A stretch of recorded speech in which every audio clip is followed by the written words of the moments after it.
Assalamualaikum warahmatullahi wabarakatuh. Perkenalkan, saya Fadjan Sumohinata dengan NIM 25042097. Pada kesempatan kali ini saya akan menyampaikan materi Sistem Hukum Indonesia dari yang ke-10 sampai yang ke-11. 1. Tujuan hukum. Tujuan hukum secara umum dapat diklasifikasikan sebagai berikut. Keadilan atau justice. Hukum dibuat agar tercapai keadilan dalam masyarakat, bahwa setiap orang mendapatkan haknya, diperlakukan setara dan tidak ada yang semena-mena. Contoh, menurut Gustav Radbruch, keadilan adalah salah satu dari 3 nilai dasar tujuan hukum, bersama kepastian hukum dan kemanfaatan. Kepastian hukum. Hukum juga bertujuan agar masyarakat tahu apa yang boleh dan tidak boleh, dan agar aturan hukum mempunyai kekuatan mengikat yang jelas sehingga tidak terjadi kekacauan atau subjektivitas yang melemahkan. Kemanfaatan. Hukum harus bermanfaat bagi masyarakat, misalnya dalam mewujudkan ketertiban, kemakmuran, dan kesejahteraan rakyat. Ketertiban dan perdamaian. Hukum juga berfungsi untuk mengatur pergaulan antar manusia agar damai, tertib, tidak anarkis, kesejahteraan atau kebahagiaan masyarakat. Beberapa ahli menekankan bahwa hukum bertujuan menghadirkan kemakmuran, kebahagiaan, atau kesejahteraan bagi rakyat. Perlindungan hak dan kebebasan individu. Hukum bertujuan untuk melindungi individu dari tindakan sewenang-wenang, menjaga hak asasi, dan menghindarkan seseorang menjadi hakim atas dirinya sendiri. Kesimpulan singkat, tujuan hukum idealnya meliputi keadilan, kepastian, kemanfaatan, dan ketertiban, kesejahteraan secara bersamaan, namun dalam praktik ada saja konflik antar tujuan. B. Mazhab hukum. 1. Mazhab hukum alam. Hukum bersumber dari moral, akal budi, dan keadilan universal. Nilai utama adalah keadilan.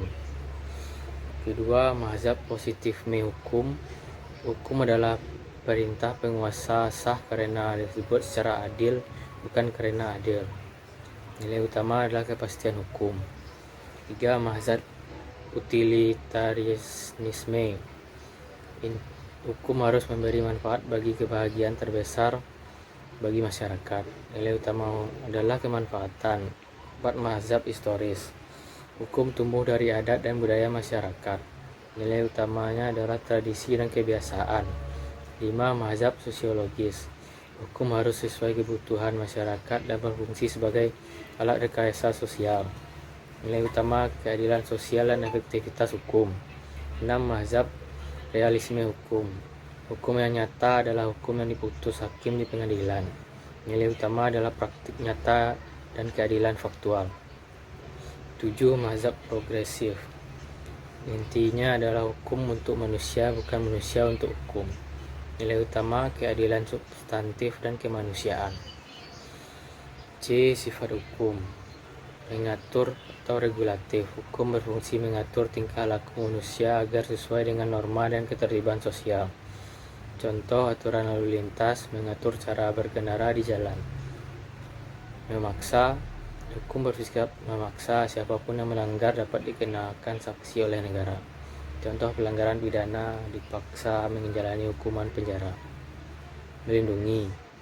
Hukum melindungi hak dan kepentingan setiap warga negara agar tidak dirugikan pihak lain. Contoh, hukum perdata melindungi hak milik seseorang. Mengikat. Hukum mengikat semua orang tanpa kecuali, baik rakyat maupun pejabat negara. Contoh, semua warga taat pada undang-undang. Umum. Umum berlaku untuk semua orang dalam situasi yang sama, bukan untuk individu tertentu. Contoh, semua warga dikenai pajak sesuai aturan yang sama. Tetap dan dinamis. Hukum tetap karena memberi kepastian, namun juga dinamis agar bisa menyesuaikan perkembangan masyarakat. Contoh, revisi undang-undang menyesuaikan kebutuhan zaman. Kesimpulannya adalah sifat hukum adalah mengatur, memaksa, melindungi, mengikat, bersifat umum, serta dinamika untuk menjaga ketertiban dan keadilan dalam masyarakat. D. Ciri hukum. 1. Ada unsur perintah, larangan, dan kebolehan. 2. Ada sanksi yang tegas. 3. Adanya perintah dan larangan. 4. Perintah dan larangan harus ditaati. Unsur hukum. 1. Peraturan yang mengatur tingkah laku manusia dalam pergaulan hidup bermasyarakat. 2. Peraturan yang ditetapkan oleh badan-badan resmi negara. 3. Peraturan yang bersifat memaksa. 4.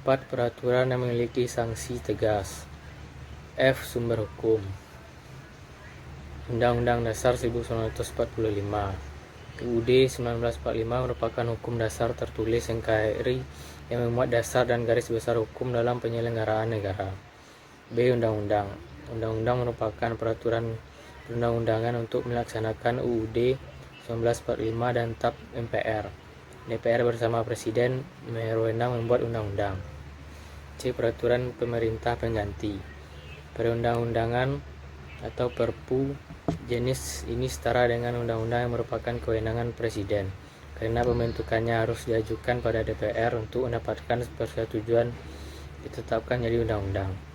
Perpu hanya dikeluarkan dalam hal kegentingan yang memaksa. Pemerintah. Peraturan pemerintah. Peraturan pemerintah merupakan peraturan pelaksanaan perundang-undangan. Oleh karena itu, peraturan pemerintahan dapat dibentuk apabila sudah ada undang-undangnya. Peraturan Presiden. Peraturan Presiden merupakan peraturan perundang-undangan yang dibentuk oleh Presiden berdasarkan pasal 4 UUD 1945. Keputusan Presiden yang bersifat menetapkan disebut keputusan Presiden. Peraturan daerah. Peraturan daerah merupakan peraturan perundang-undangan untuk melaksanakan peraturan perundang-undangan yang lebih tinggi dan menampung kondisi khusus dari daerah yang bersangkutan. Jenis perundang-undangan yang lain. Jenis peraturan yang dikeluarkan oleh lembaga-lembaga negara yang dibentuk oleh undang-undang atau pemerintah atas perintah undang-undang. Konstruksi hukum. Konstruksi hukum adalah proses penemuan dan pembentukan makna hukum oleh hakim atau penegak hukum ketika aturan yang ada belum jelas, tidak lengkap, atau tidak mengatur suatu kasus secara langsung. Singkatnya, konstruksi hukum adalah cara hakim untuk membangun hukum agar dapat diterapkan kepada kasus yang belum diatur secara tegas dalam undang-undang. Tujuan konstruksi hukum adalah menemukan solusi hukum ketika undang-undang tidak lengkap, menjaga agar putusan tetap sesuai dengan rasa keadilan dan logika hukum, menjamin hukum tetap berfungsi dan relevan terhadap kasus nyata. Penafsiran hukum. Penafsiran hukum adalah usaha menjelaskan atau memahami makna suatu peraturan perundang-undangan agar dapat diterapkan dengan tepat pada kasus konkret. Tujuannya adalah agar hukum tidak disalahartikan dan bisa memberi keadilan sesuai maksud membuat undang-undang. Tujuan penafsiran hukum adalah menjelaskan makna pasal yang samar, tidak jelas, atau multitafsir, menyesuaikan penerapan hukum dengan perkembangan masyarakat dan teknologi, menjamin keadilan dan kepastian hukum dalam putusan hakim.